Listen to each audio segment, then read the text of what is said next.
Excuse me, I'm next in line. Move. Excuse me, I'm next in line. Watch out. Excuse me, I'm next in line. I said move. Excuse me, I'm next in line.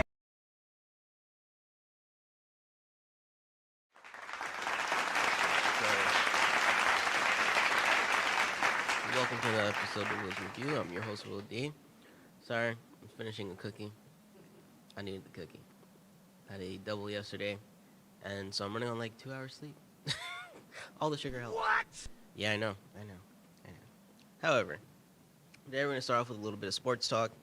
So, first things first.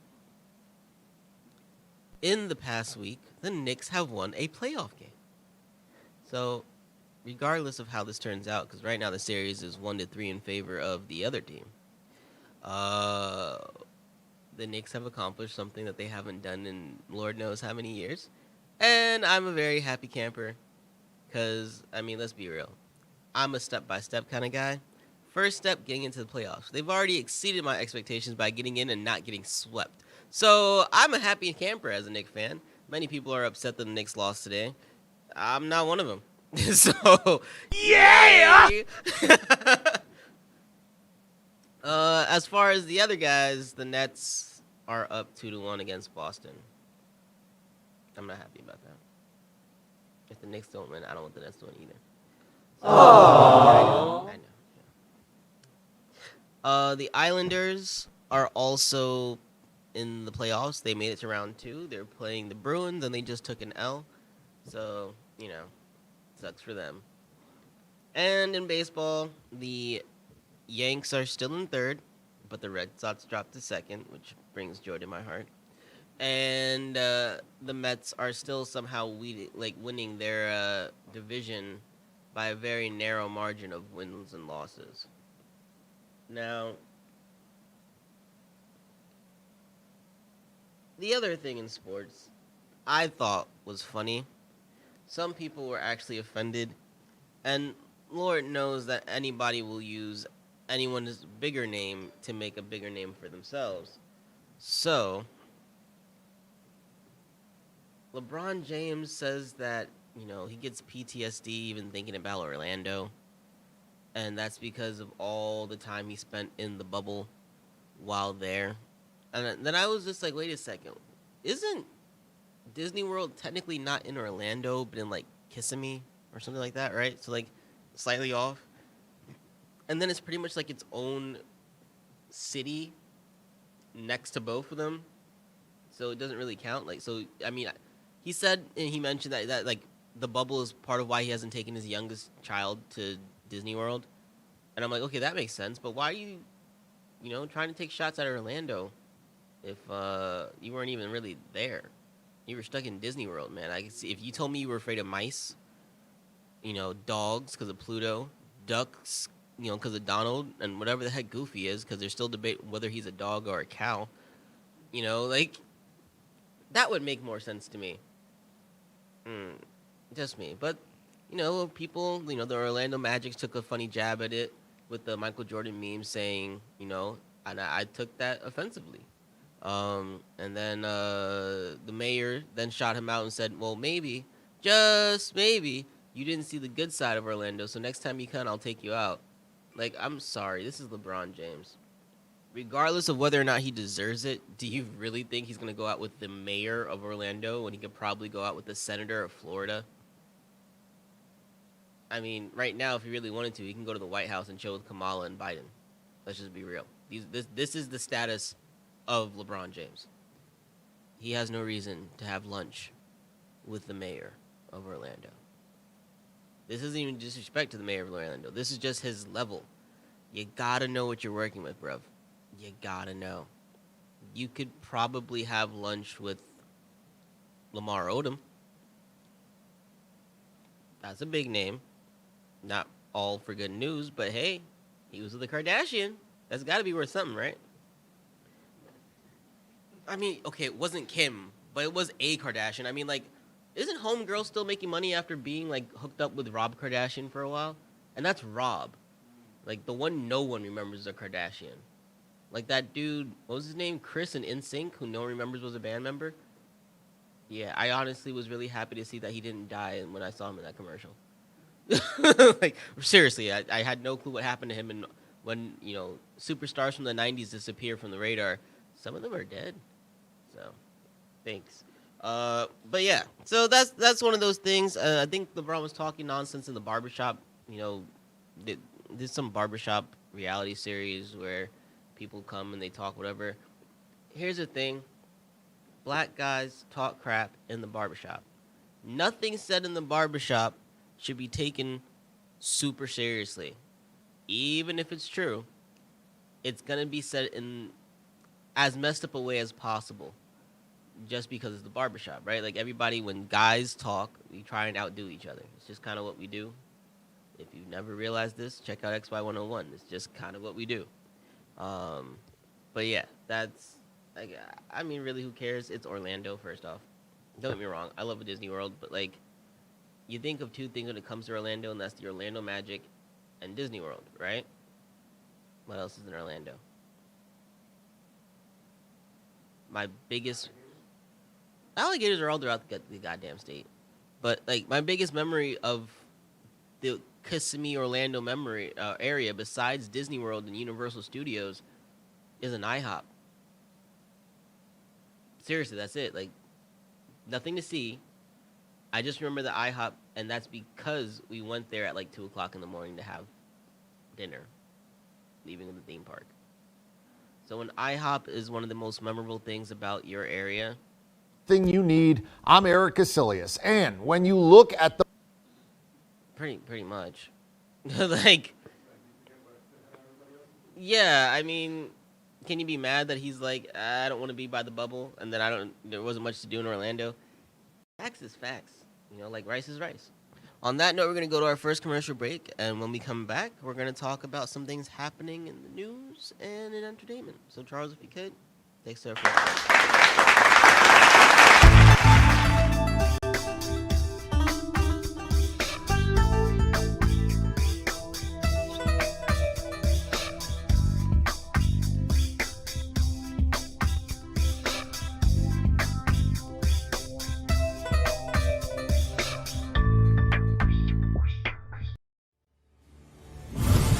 As mighty armies clash in a struggle for total domination, the scales can be tipped by one man who has the courage to confront his fate and make a choice that will decide the fate of the world.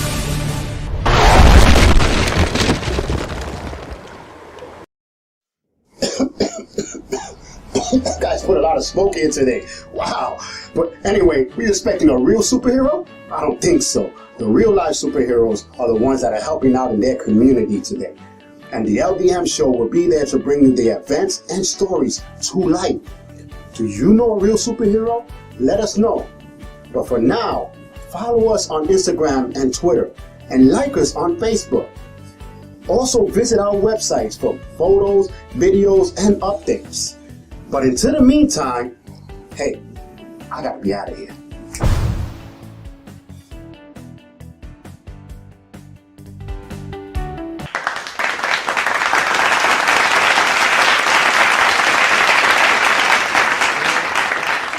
Things I wanted to talk about. First off, I want to talk about some things that happened in the world of science. So, like, they had the blood moon. It's like a lunar eclipse that happened the other night.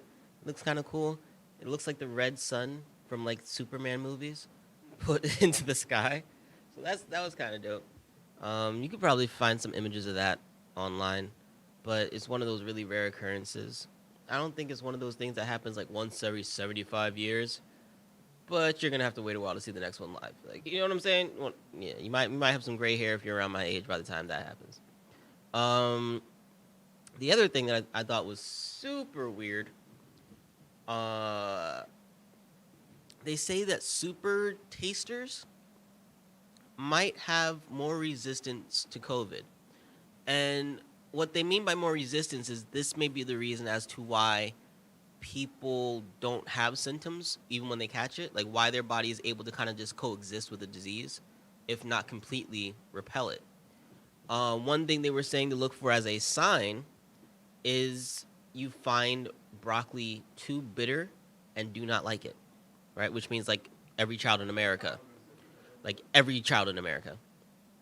And that would also kind of explain why children were also considered to be those least affected by this, and why their actual issue wasn't COVID itself, but having too strong antibodies, right? Like children were affected by COVID, not by COVID killing them or worsening a disease, but by their body fighting off COVID so well that it started killing off the good cells too.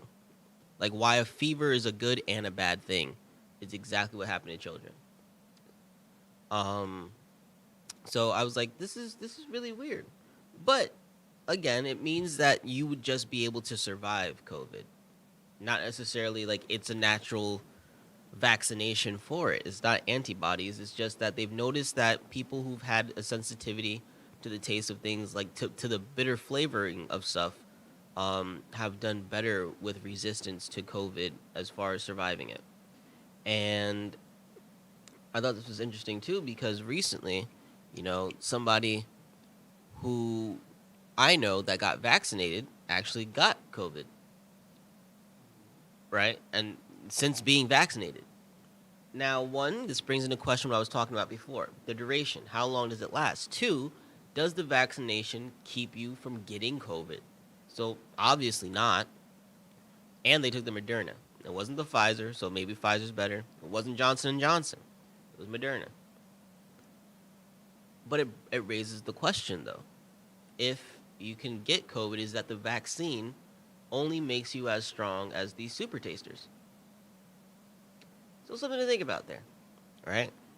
And on that note, there are a couple other COVID-related things that I do want to get to because, well, some of them irk me, right? So one of them that's been happening is that 400 schools have already decided, or colleges, I should say, have decided that students must be vaccinated in order to participate in campus learning.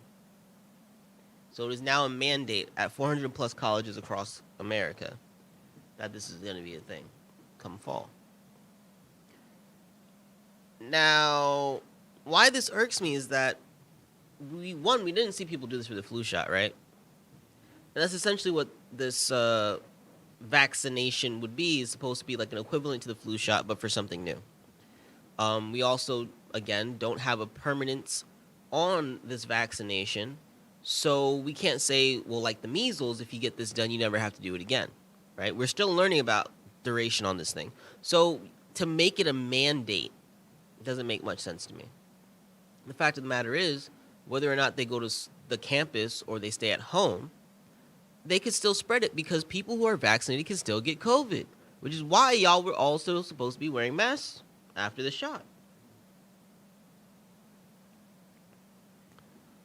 And you can also spread it, not just catch it, but spread it, just to put that out there. So I'm irked because why are they mandating this, right? In fact, the best part of the college experience is actually being able to experience it, right? If I wanted to do at-home learning, I would have gone to the University of Phoenix. I would have gone to DeVry.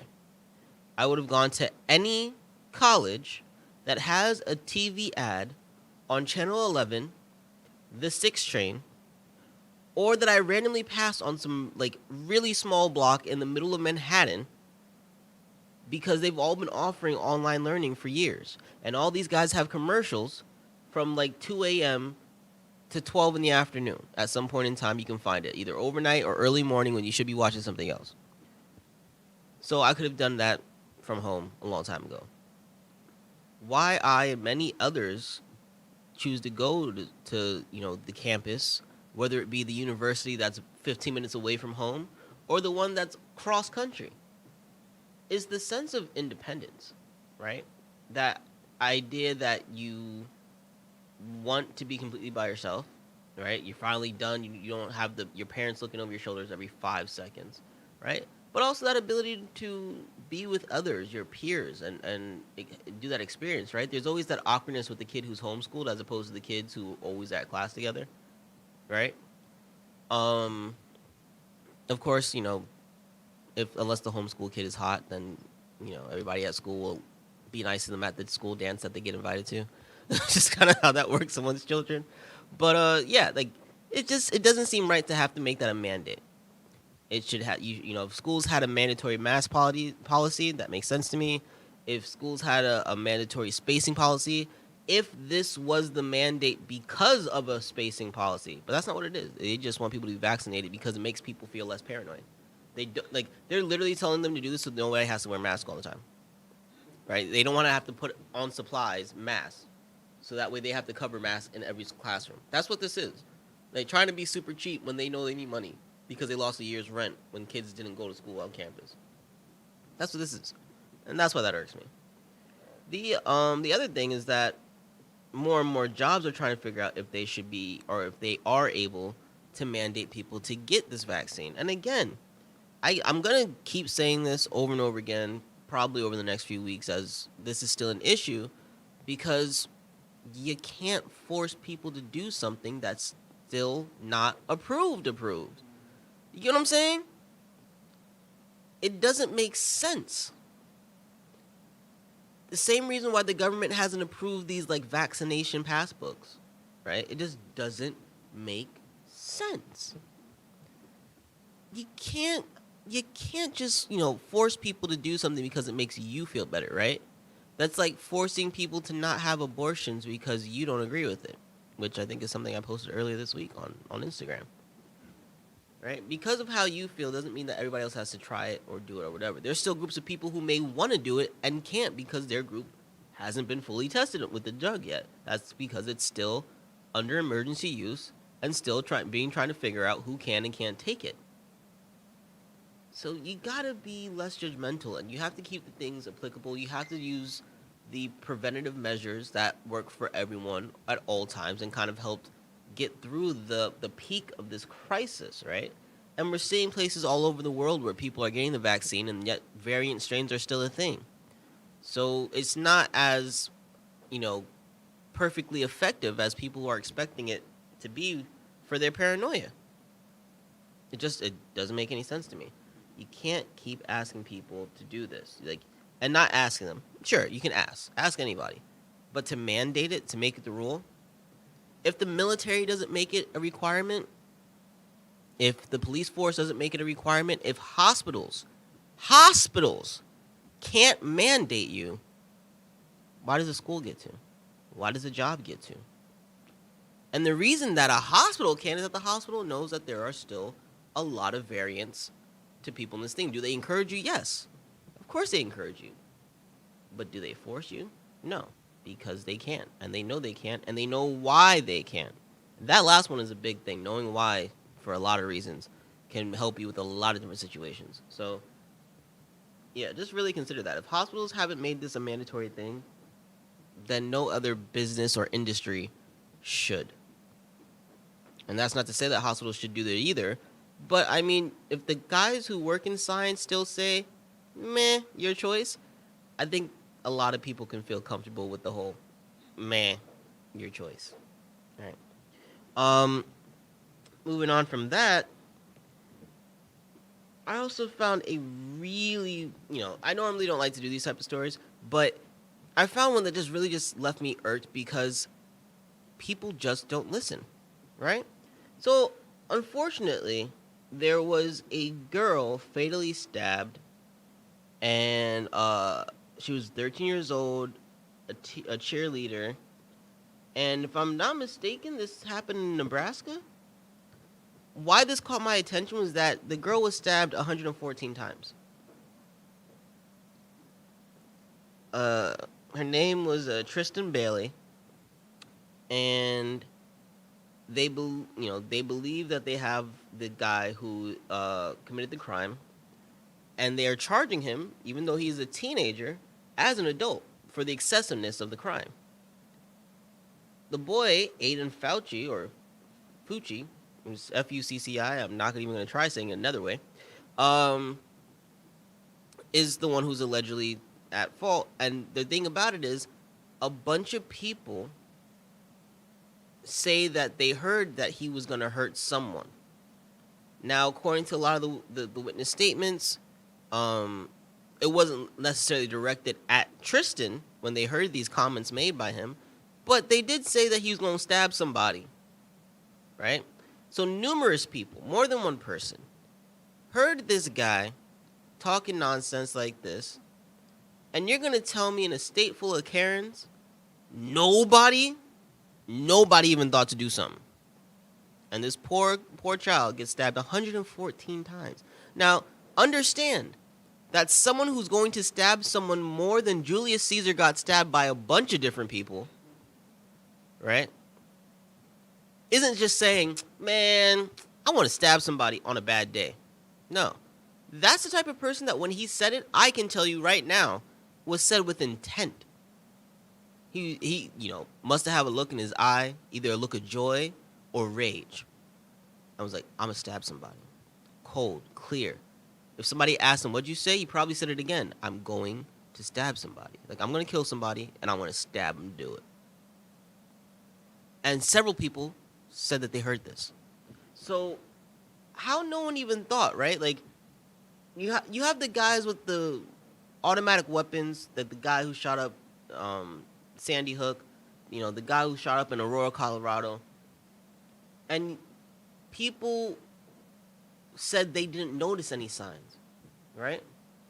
Black guy walk a dog in a park, or just walk around the park looking at birds, and people want to call the cops on him just for looking at birds. White boy clearly says he's going to hurt somebody. And I'm going to point this out. Black guy commits crime, one person gets hurt, usually by a punch, by like getting stabbed less than 5 times, or by a shot, right? 50 bullets went off, 2 people hurt. That's the sort of stories. When you hear about some like 114 stabbing on one person, that kind of rage, that mass shooter thing, failed terrorist assault in America, normally white people, right? Capitol Hill, how many brothers and sisters out there? Can we actually count them? And we're not counting the black guy that was running up the steps for his life in cop uniform. I'm saying how many of them were actually protesters? It's like playing Where's Waldo, right? Look at that. My whole thing is, we as a people really need to listen when a young white male says some crazy stuff. Because they go through with it. They do. They're not just an oppressed person trying to let out and vent stuff. They're probably some overly privileged kid bugging the hell out. Right? When people hear about these cases and the kid ends up getting like, oh, he was crazy, he was this, he was whatever. I know we joke about it, how like a black kid goes to jail, but a white kid goes to the psych ward. Maybe, just maybe, they truly are crazy. So when you get these signs and these things said by a young white male, do not take it in jest. It's not boys being boys. It's not Billy being Billy. It's a cry for help. And this is one of those stories that just helps to prove that. I'm not saying send every young white male to jail like they did young black guys. But if y'all are already sending them to the psych ward, can you do it before they commit the crime, please? That's what I'm saying. You got a 13-year-old girl who was doing a cheerleader thing, trying to live life, and couldn't even get to, the age of her sweet 16. She's not going to see her prom. If she was some sort of Spanish, she was never going to get her quinceañera because of this now. So think about that. That's what it really caught my attention. I was just like, wow, 114 times. You got to be off your rocker. And that's what bugged me. He said it. He said it out loud, and not where like one person heard it. Like multiple people heard this and just kind of like, meh. As far as I'm concerned, they're accessories. See what I'm saying? He told you he was going to do some creeper stuff. Take you to the woods and stab him. That's a direct quote that they're saying they heard from him. And they were like, meh, we're not going to do anything about it. Could have saved a whole damn life. And In better news, though, since I was being mean to the whole COVID thing, I'll talk about something that's, I think, a good idea if schools really feel that vaccination is a good policy, right? So, CUNYs and SUNYs are raffling free tuition, room, and board to vaccinated students.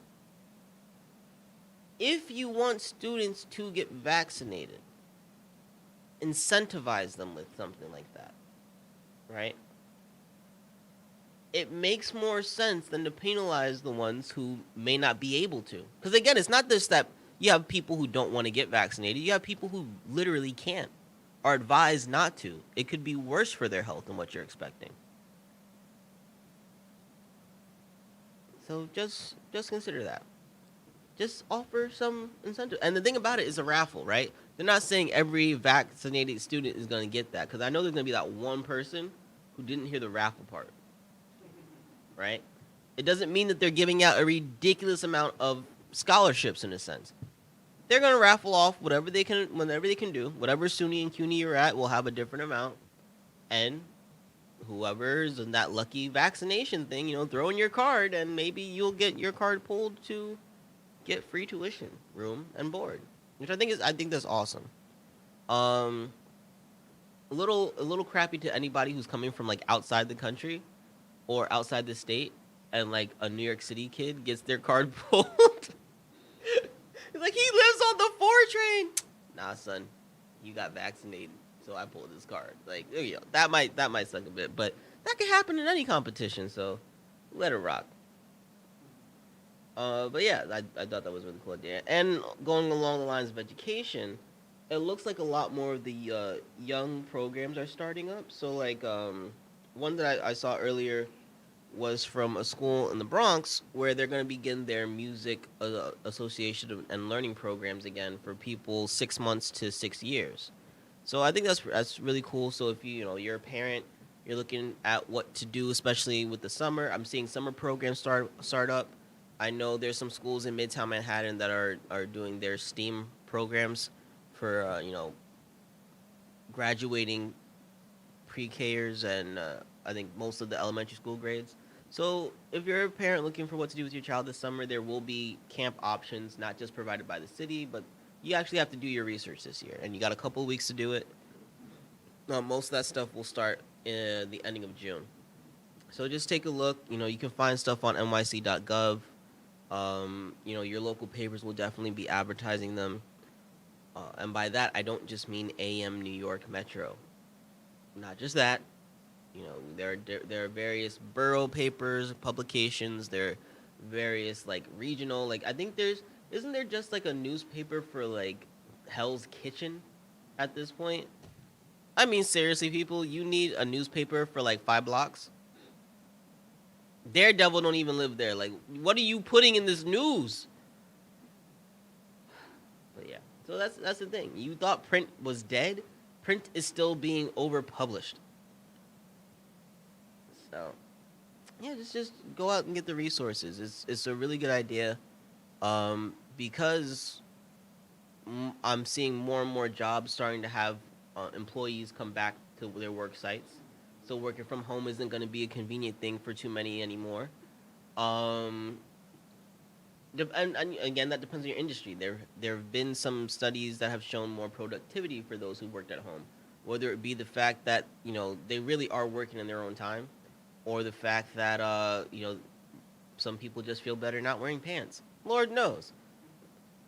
But yeah, that's the thing. So depending on your field of industry, I know a lot of city workers are going to be having to go back soon. And probably most government agencies, which you would think is the opposite, right? That these guys, pushing papers would be the easiest to leave at home. But nope. So that's the thing. So yeah, look into these programs for your children, because you don't want to have to figure out the babysitter thing for the next 3-4 months. And then with schools here opening up, doesn't mean schools everywhere will open up, doesn't mean all schools are going to be opening up here. The majority of schools will be opening up. And depending on how things go, with all the kids spreading their germs again, we'll see how long they stay open at 100%. You know, you laugh. No, you laugh, but kids spread germs the fastest, right? They always want to touch each other, high five. They wipe their nose and they wipe it on somebody, not even the wall. This is the reality. I'm not saying they're gonna spread COVID, but they're gonna spread something, and then you're gonna think it's COVID, and then you're gonna get paranoid, and then we're gonna go back to this like satellite learning or Monday, Tuesday this grade, Tuesday, Wednesday that grade. I mean, I think we all realize how ridiculous it's gotten, and that's part of why everybody wants to rush through these COVID protocols. But it's gotten like this because, well, you needed to. I mean, granted, COVID is not the disease we all thought it was at first, but if we could just be a little bit cleaner and a little bit safer in general, regardless of it being a world-ending disease or just something really annoying like the rhinovirus, I think we should just keep going with some of these rules, personally. Now, two positive things happening in the city, especially for the Bronx. So first off, they have begun construction on Exterior Street for the Universal Hip Hop Museum. Everybody knows hip hop really started in the Bronx, the whole culture, right? From the music to the fashion. A lot will argue that the dancing comes out of Queens, and everybody knows that if you don't even know that's the Bronx, everybody knows that hip hop comes from New York, period. So they're making a new museum for it in the Bronx. The Harlem River area of the Bronx, though, and they just began construction on it. So it should be coming in the next few years, a way to honor the culture that changed the world. There's no denying it. In 30 years, the influence of hip-hop on the global scale is too apparent. So a way to honor that in the home and where it started, I think, is a really good project that the city has started. I hope everything with this mayoral race doesn't mess with it, to be honest with you. They always do something good right before they leave, and then somebody walks in the door and finds reason as to why not to continue it. That's just how government works. So I thought that was really dope. And the other thing why this is specifically good for the Bronx more than anything is that in order to combat a really bad mosquito season, the city is going to start spraying a lot of the city's marshland. So for those of you who don't know, a lot of the North Bronx, especially like if you've been to the Co-op area, that's marshland. That's like kind of weird, swampy, watery grass territory where mosquitoes are known to congregate and, grow their numbers and things like that. So they're going to start spraying these areas, a lot of the waterfront areas, just to try and keep the numbers down. Part of that is because COVID is, still around.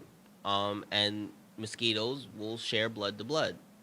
Now, if we don't want our crackheads using the same needles, we don't want mosquitoes sharing our blood either. So just something more positive for, especially, again, the Bronx, because that whole, northern east area, nothing but marshland.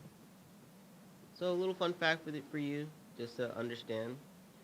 And then here's something that most people would never think of, right? We found a little bit of funny news for today. Figured we end up on a high note on this one. With everything reopening, right, there is a major concern on whether or not we have enough porta potties. Right? You can't help but chuckle when you hear that. That's a thing now. People are very much concerned on whether or not they're going to have enough orders in on time for events that are going to be starting in the summertime. But it begs an even deeper question. What happened to the porta potties that we had this past year? What did they do with them? Did they throw them out? Did they put them in recycling? Are they all in a dump somewhere? Because I don't know who hasn't been to a dump and seen a porta potty at the dump. If you've ever been to a dump, there's always a porta potty there. A dump or a junkyard. There's always that one porta potty that you can't tell if that's the original green or the green from the rest of the crap that's on top of it.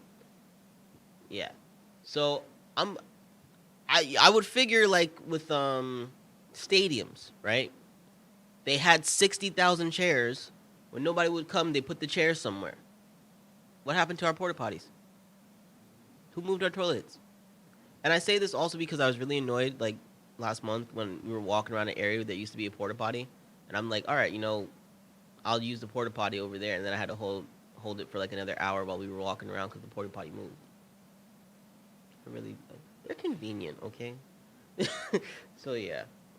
So I just wanted to end on that. We're going to go to our next commercial break when we come back. Just a little news. And then we're going to get to the nitty-gritty on what you should and shouldn't be watching. So, Charles, if you could, take us to our next break.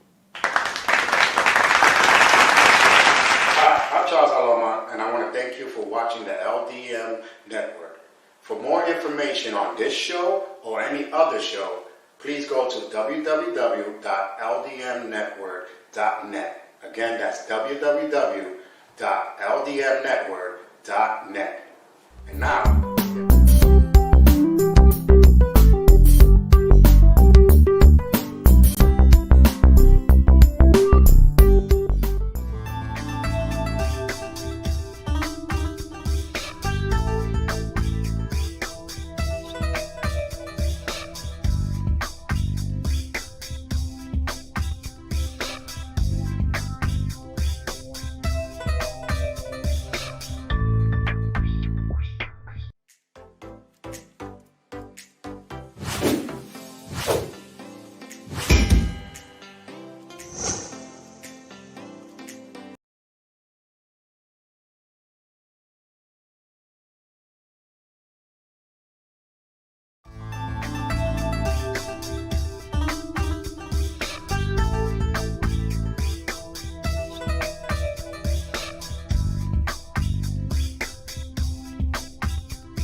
So, last thing, news-wise, is the Capitol riots, right?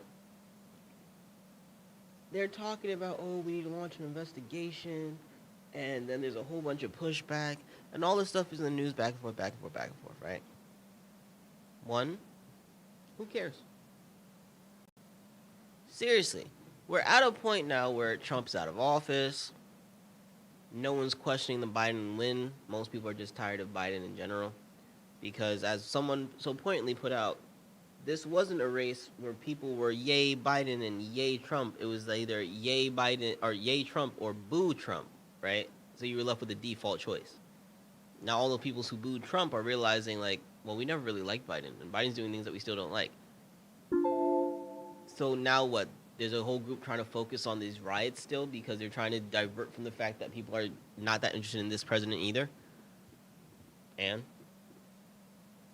like that's not good enough for me. Two, they recently discovered that a lot of the people at the rally were active or former military, right? So you got a bunch of people pushing back on this, maybe because they were part of the leadership that helped put it together.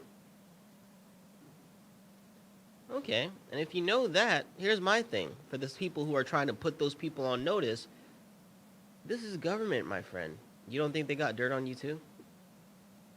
There's a delicate balance when it comes to running a country, especially at the upper levels. You can call it a conspiracy theory if you want, but we all know the truth of it. You've seen it on smaller scales when it comes to any small business. Hell, you know about this from the group projects you used to have in school. There's a very delicate balance to make it all work. Right? Now try doing that on a scale where now you're not just making a system or diorama of the solar system, but you're trying to run an entire country full of people with viewpoints and personalities and ages that just, they don't work very well in a cohesive manner. So, why don't we just put it to rest? That January incident is over. People aren't attacking Congress anymore. No more than the usual daily threat of, if you don't vote this way, I'ma hurt you. And then they never do, or they get eliminated before they could. Yeah, you can call that a Tuesday in Washington. But Just let it go. And anyone who's mad at me for saying it, look, what is this investigation going to do for you, bruh? Seriously, you getting validity on the fact that there was a corrupt government leaders, that there was a corrupt group of people who set the riots up? Hey, I'll validate you right now. You're probably right. In fact, I think you are right. We don't need it to now be a Google factoid 20 years from now that was the truth behind it. It's unnecessary. It causes more unrest. And really, especially for you people who don't like Biden right now, wouldn't it make more sense to have like government trying to figure out government things without letting Biden go too far one way or another? You know, they're focused on the wrong issue right now.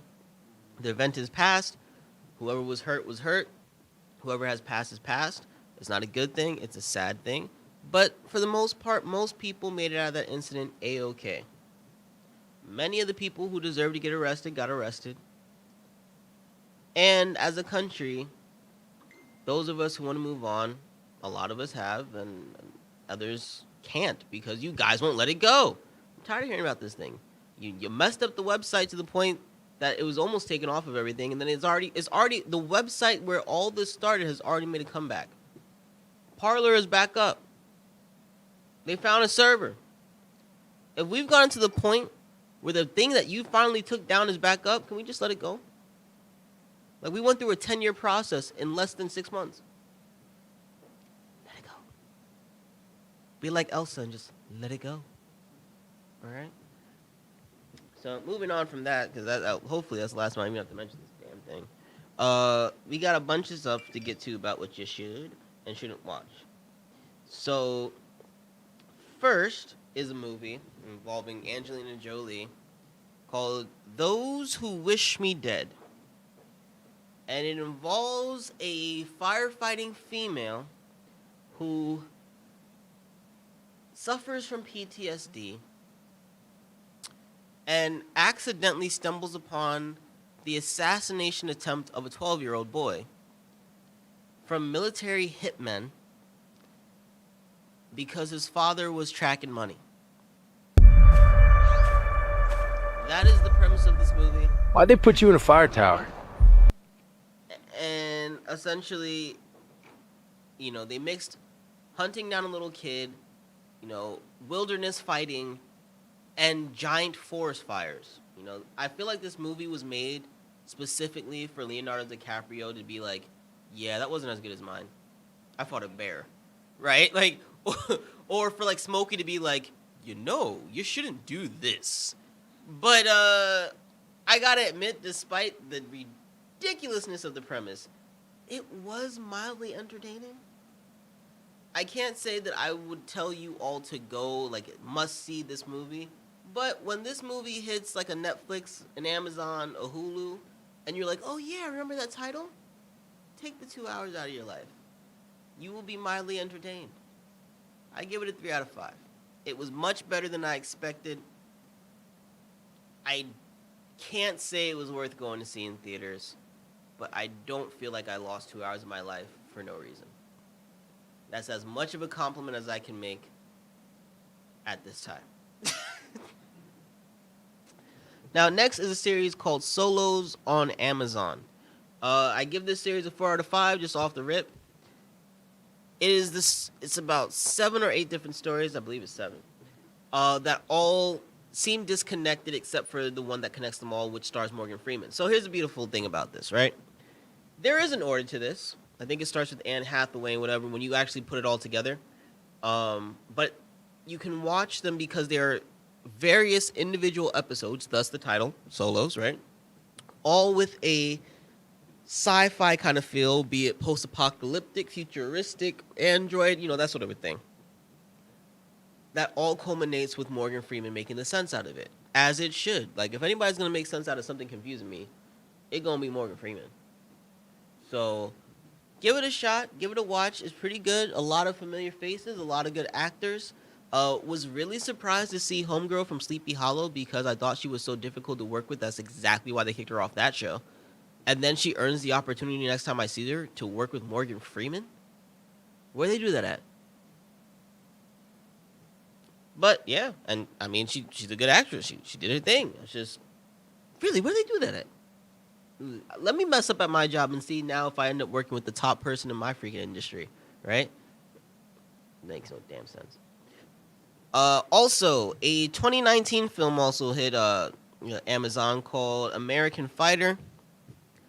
It's another one of those tales of a kid finding a reason to go and join underground fight leagues for money. It's not a bad movie. Some of the fight scenes are good, but we've all definitely seen this before in some way, shape, or form, right? It's no Rocky. That's about it. It's no Rocky. So I give it a 2 out of 5. Like I said, some of the fight scenes were good, but it's nothing. There's nothing that really makes it stand out.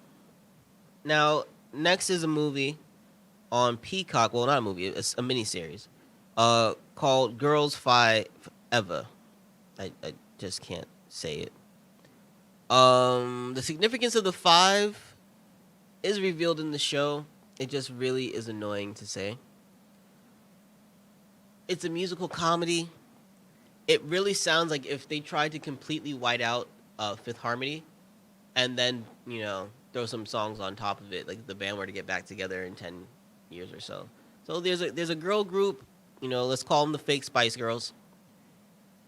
They have a career, but they're one-hit wonders, which I guess then that wouldn't make them the Spice Girls. I guess would make them dream. I don't know. I'm showing my age here, but they have a big hit. Their career goes nowhere after this big hit, and some years down the line, some new hip hop artists samples their big hit and gives them a chance to kind of rebuild their career in a sense. Take that reunion tour type of situation. So what do? They go and they chase the dream. And of course have their introspective and look at themselves. I mean, here's the thing. This series has Sarah Bareilles in it. Now, I don't know how many of you know Sarah Bareilles by name, but you can look into her discography and find out she probably has one of your favorite songs played at Starbucks. So the music isn't the worst. It's also not the best, but it's definitely not the worst. And a couple familiar faces are also in the cast on various parts. Some even playing themselves. So I'm not going to say this is for everyone.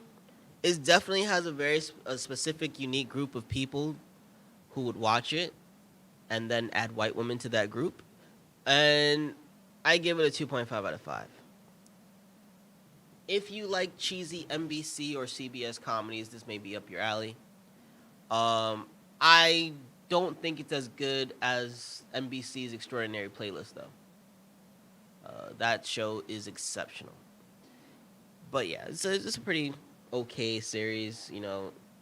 Put it on in the background and do stuff is what I would suggest. Besides, it's on Peacock. You can watch this on your phone while cooking. All right. Then a series I was really excited about and then also very disappointed with, Masters of None Season 3. Again, recap, I was so looking forward to Season 3 many moons ago before Zinziz and Sari got in trouble. The season starts off with an interesting storyline, and I feel like they, sped through it way too fast, despite having an extremely slow pace per episode. Like, the first episode, I thought, were like 3 different episodes put together. That's how slow it was moving. When I saw credits for a new episode and realized I hadn't seen that for, the last few minutes or whatever that I was watching this joint, I realized, I lost track of time because the episode was so slow. And that's the biggest problem in this 3rd season, is that pacing is just an issue. The parts you're interested in, they speed through. The parts you're not interested in take forever. They really try to force the awkward comedy at times with these really long pauses and looks and whatever. A lot of them made the show charming. Not to say it was always the quickest paced thing, but it had a much better flow seasons 1 and 2. And I don't think that any of the issue is the change in the lead. I don't think any of the issue is even with the script itself as far as the writing. I think it comes down to direction and the editing of this project. Just kind of like, do you realize there's a story to tell? Can you tell us it right? Like, do you know your audience right now? And I feel like they don't. I feel like they try to make this too Brooklyn, if that makes any sense. Like they try to make it too artsy. It wasn't going to be downtown Manhattan. They made it like super deep Williamsburg, where everybody wears a fedora for no reason. Kind of a Brooklyn vibe. That's my best bet of saying it and insulting Brooklyn at the same time. But yeah, I got to give it a 2 out of 5. And like the 2 points just come from the fact that if you watch season 1 and 2, there's enough of you as a fan invested to get through it. If you don't watch season 1 and 2, if you're just trying to hop in and you see it and you're like, oh, let me take a look because they said there's a new season, you're not going to enjoy yourself at all. It's just not a thing. Next, we have the movie I Am All Girls on Netflix. And this was not exceptional. Is it good? Yes. Is it, making a very strong point? Yes. But I've seen other movies about sex trafficking. I've seen, other movies based on a real life story. I didn't feel like I got anything new out of this. I give it a 3 out of 5 just because it is solid, right? Like it's a good movie. It's a good tale. There's good performances. There's just nothing about it that makes me go, wow, or nothing about it that makes me go, this is so you, other than the fact that it's based in South Africa. And if I was South African, that wouldn't impress me because everything's based in my country. You know what I'm saying? Like, yeah, location is not enough to make it feel fresh, folks. Not for me, anyway. And then I watch a lot of stuff from various places, so that also is just like a smack in the face to me. Now, Camp Cretaceous, for Jurassic Park fans, has a season that looks like it could be the end. And by the end of it, I'm thinking Netflix is wanting to see what you think before they decide if it's the end. So I give this a 4 out of 5. There's a lot that goes on with the kids this time around. And an interesting sense of maturity found amongst them, which I thought really built the storyline. Like, I feel like this is one of those series that adults can enjoy fully, not just the kids. And in fact, they might have to explain some stuff to the kids. The best part about it is that they find a way to show you that people die without showing you people die, so kids can enjoy it without parents feeling it's too messy. But everybody gets the message. Like, you're not going to see Sally again. Oh, man. One of the dinos eats one of the smaller dinos in such a fashion that they leave the hanging body in its mouth, and I was just like, well, damn. That was pretty graphic for this series. You know what I'm saying? Like, yeah, that was great. But last but not least was Ragnarok Season 2. I loved Season 1, and this has never been a super fast-paced series, but after a slow burn into a lot of interesting stuff going on about a boy who realizes he now bears the power of Thor and has to fight, like, the ice giants who've never been killed, I expected them to kind of take off from there, and with another slow burn start, it really threw off anything else interesting happening the rest of the series as he tries to form the Asgardian pantheon in a sense. And, it never really got anywhere super climactic for me this season. So I got to give it a 2 out of 5 because I had a lot of hope in this series, and it just didn't go anywhere for me. So, yeah, 2 out of 5. Now, before we go, we're going to give a shout-out to our fans of the week. So, Charles, you have that?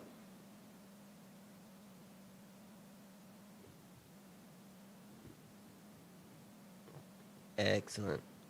So, first, we have a Juvia Locke, who's a recent follower and still burned all you guys. So, shout out to her for doing that. She is a blurred artist, and that is her artwork. And if you check out her page, there is more stuff from her and other artists on there. And then a regular on the show, Senor Thomas, Spacey GX. Shout out to my boy down in MD, loyal follower, and he too is a meme king. So I threw up one of his from the last little time since he was a top fan that cracked me up. because who doesn't love a little bit of Goofy in their life? But, of course, he's a blurred, and one like myself who's otaku, so Goku gets a new form. Villain also gets a new form, so Goku, I'll do it again. And that's essentially Dragon Ball Z in a nutshell, right? Goku gets Super Saiyan, bad guy steals it from him, he's like, Super Saiyan 2, Super Saiyan 3. At a point now, they stopped going for numbers, they've gotten the colors. So, yeah.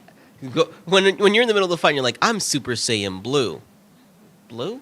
Really? Just because of the hair? But yeah, so that's the thing. And then our picture of the week is a throwback to when I was a child, because, I mean, honestly, I don't think anyone understands.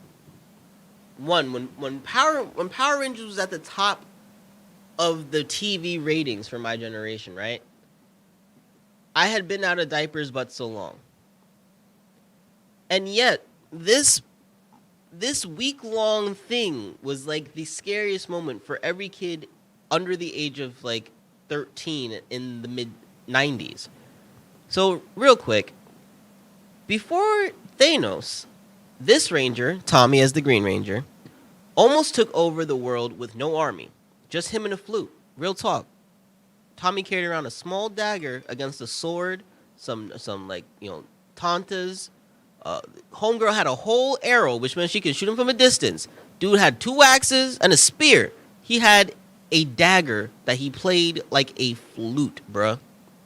So with no army, just his flute, kids these days wouldn't believe the amount of stress from watching evil Tommy give the Power Rangers the business for 5 straight episodes. Jason David Frank is a legend for pretty much Americanizing and then just raising to a whole other level the villain that is Tommy, right? Everything back then, a lot of the Power Ranger fight scenes are taken from their Japanese counterparts, the Super Sentai series. If you watch Mighty Morphin Power Rangers Japan, it makes no sense in relation to Mighty Morphin Power Rangers America, right? And Tommy just came out of nowhere, this like cute Irish dude with his ponytail, stealing Kimberly from Jason, because you always thought Kimberly and Jason kind of had a thing going on. And then you find out that he's the bad ranger, and a homeboy Dead came, played his little flute, and beat the crap out of them. He jumped in their Megazord, bro. Like, he got into their super machine that stopped every other villain before him and beat them up in their home turf. Then the best part is, after he's beating the crap out of them with his hands, he went from just having a flute to summoning a whole mecha dragon, right? Bro rocked Mechazilla before a lot of us here in the States even knew about Mechazilla in our generation. So for all of us watching Power Rangers, this was like the scariest thing in the world, right? Like, this green dude is getting powered by the bad guys, beating up the Power Rangers every day, has a super Megazord himself. As I talk about it, I remember feeling this stress at like 3 and 4 years old, bro. I remember that. It never leaves you. This man is a legend. Tommy is the greatest Ranger of all time. Good, bad, whatever. I will die by that statement. And on that note, folks, it's been another episode of Will's Review. We'll catch you guys next time.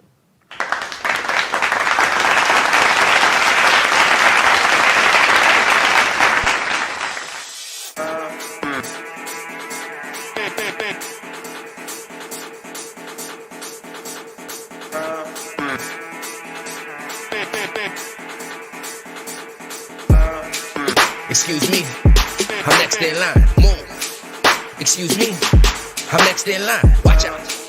Excuse me.